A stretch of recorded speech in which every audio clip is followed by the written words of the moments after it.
안녕하세요. 오늘은 맥북 M1 에어의 성능 향상을 위한 써멀 패드 부착의 장단점에 대해서 알아보고 맥북 에어 써멀 패드 부착 방법 그리고 주의할 점에 대해서 알아보도록 하겠습니다.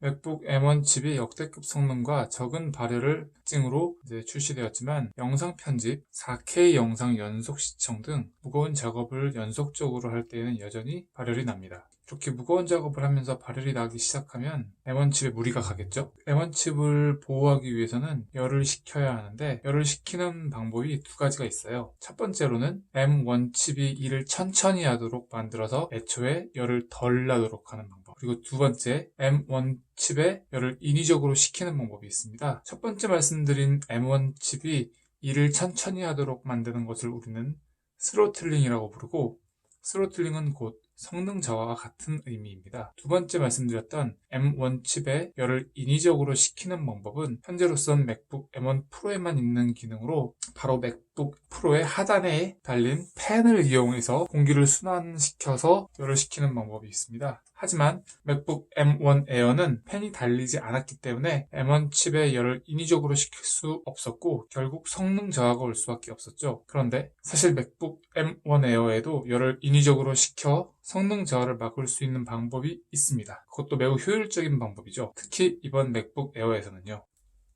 바로 써멀 패드를 이용하는 방법인데요. 맥북 에어에서 열이 나는 부분과 이 알루미늄 합판 전체를 열 전도율이 높은 물질로 연결하여 알루미늄 합판 전체를 통해 열을 식히는 방법이죠. 그렇다면 써멀 패드란 무엇일까요? 써멀 패드는 열 전도율이 매우 높은 소재로 만들어진 탄력 있는 패드입니다. 이 영상을 보고 계신 분들은 써멀 그리스 도포, 제도포에 대해서 들어보셨을 텐데요. 써멀 그리스는 열이 나는 물체의 열을 빠르게 식히기 위해 방열판으로 열을 전달하는 열 전도율이 높은 금속으로 된 액체입니다. 써멀 그리스에 대한 간단한 설명은 여기까지 하고 써멀 패드는 써멀 그리스의 고체 버전이다 라고 생각하시면 됩니다. 그럼 액체 버전이 있는데 왜 고체 버전이 또 있냐? 그건 사용 용도가 다르기 때문이죠. 자세한 내용을 말하면 오늘 영상이 3000% 너무 빠져버리기 때문에 여기까지만 하도록 하겠습니다. 사실 써멀 패드 부착은 기존에도 노트북 등에 발열이 많이 나는 제품들, 특히 그래픽카드나 램 등의 발열을 줄이는 방법으로 사용되고 있었습니다. 다만 이번 맥북 에어에서는 그 효율이 상당한데요. 그 이유는 맥북 에어의 외피가 열 전도율이 뛰어난 알루미늄으로 되어 있기 때문입니다. 게다가 뒷판, 즉 방열판이 매우 넓어요. 그렇다면 열을 넓게 효율적으로 분산시켜서 식힐 수 있다는 의미겠죠. 그래서 이번 맥북 M1 에어에는 써멀 패드 부착만으로 일부분은 맥북 M1 프로급의 성능을 내버리거든요. 사실 써멀 패드는 인터넷에서 쉽게 구할 수 있고 가격도 쌉니다. 현재 인터넷으로 사면 2만원 정도면 살 수 있는 것으로 알고 있어요. 저 같은 경우는 가성비를 위해 알리익스프레스를 통해 주문하긴 했습니다. 금액은 총 10,000원 정도가 넘게 소요된 것 같고요. 그렇다면 써멀 패드는 좋은 점만 있고 단점은 없느냐? 이번 단점에 대해서 말해보겠습니다. 첫 번째, 맥북 뒷판을 열어야 하기 때문에 향후 고장이 나더라도 소비자 과실로 잡힐 수가 있습니다. 물론 써멀 패드는 구조 변경을 하는 것도 아니고 혹시 문제가 생겨서 서비스 센터에 갈 때는 다시 뒷판을 열어서 써멀 패드를 제거하는 작업이 매우 쉽고 간단하기 때문에 소비자 과실로 잡힐 염려가 별로 없어 보인다고 생각을 하지만 일단 뒷판을 여는 건 분명 사실이기 때문에 그런 위험 부담이 없다고만은 할 수 없겠죠. 두 번째, 맥북이 써멀 패드를 붙이는 만큼의 무게가 증가하겠죠. 물론 이걸 다 쓰지는 않습니다.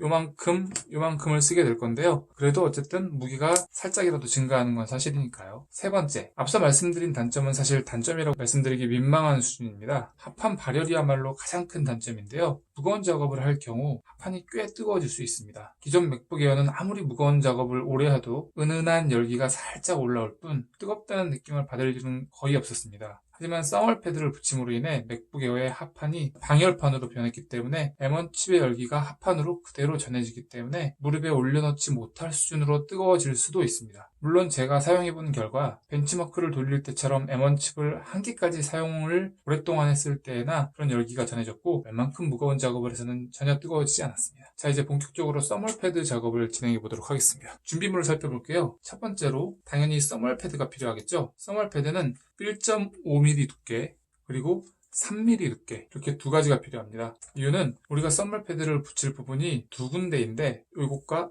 이곳이죠. 두 곳의 깊이가 달라서 그렇습니다. 이쪽에는 1.5mm 써멀 패드를 이쪽에는 3mm 써멀 패드를 붙일 겁니다. 두 번째 준비물은 칼이나 가위입니다. 서멀 패드를 크기에 맞게 자르기 위한 물건이죠. 칼을 이용할 경우에는 자가 필요할 수 있습니다. 저는 자 대신에 자랑 비슷한 빗을 사용하도록 하겠습니다. 세 번째 준비물은 별나사를 풀 수 있는 드라이버인데요. 애플 제품은 제품 조립에 별나사를 사용하더군요. 그래서 별나사를 풀 수 있는 드라이버가 필요한데 규격은 P5입니다. 뒷판을 분해해야 할 때 주의점이 있는데 나사가 이쪽 4개는 길고 나머지 6개는 짧기 때문에 구분을 해줘야 됩니다. 나중에 이제 서로 바꿔 끼지 않도록요.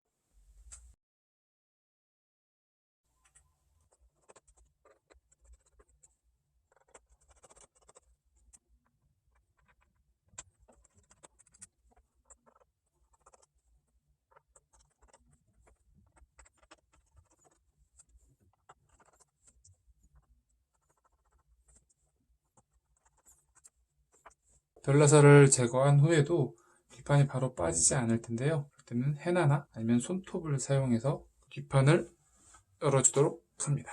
저는 한번 제거를 해놨기 때문에 금방 열리는 건데요. 따각 하는 소리가 나면서 여러분들 맥북 에어는 열릴 겁니다. 이렇게요. 자, 분해를 했습니다. 우리는 맥북의 이 부분과 이 부분에 서멀 패드를 부착할 겁니다. 이 부분에는 1.5mm에 이 부분에는 3mm의 서멀 패드를 부착할 거고요. 부착 후에는 뒷판을 다시 닫아주기만 하면 됩니다. 이 부분과 이 부분에 서멀 패드가 이 부분에 닿게 되면서 뚜껑을 닫았을 때 이쪽으로 열이 전달되게 되겠죠. 자, 이제 할 일은 이 부위에 맞게 서멀 패드를 재단하는 거예요. 이런 틈들이 있는데요. 이런 틈들을 막지 않게 이제 서멀 패드를 재단해 줄 겁니다. 놓고 이렇게 재단을 해주면 되겠죠. 3mm짜리는 이렇게 재단을 해주면 되겠고요. 자, 재단이 완료됐습니다. 이제 서멀 패드에 비닐을 벗겨내고 붙여주시면 되는데요. 자, 재단한 모습 보여드리겠습니다. 이렇게 재단이 되어 있죠. 이렇게 요 위에다가 살짝 얹어준다는 느낌으로 이렇게 올려주시고 3mm짜리도 이렇게 올려줍니다. 다 됐습니다. 이제 다시 조립하도록 하겠습니다. 참, 어떤 맥북에는요, 이 부분에 이런 재질의 스펀지가 붙어 있는 경우가 있는데요. 그거는 단순히 제거해 주시면 됩니다. 자, 다시 조립을 하도록 하겠습니다.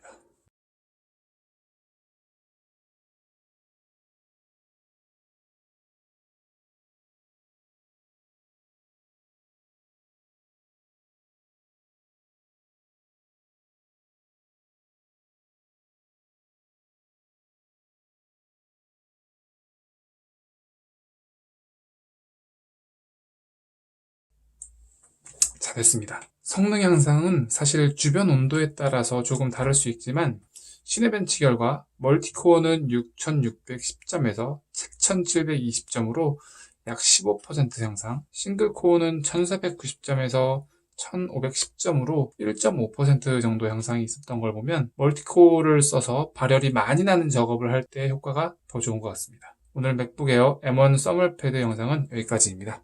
감사합니다.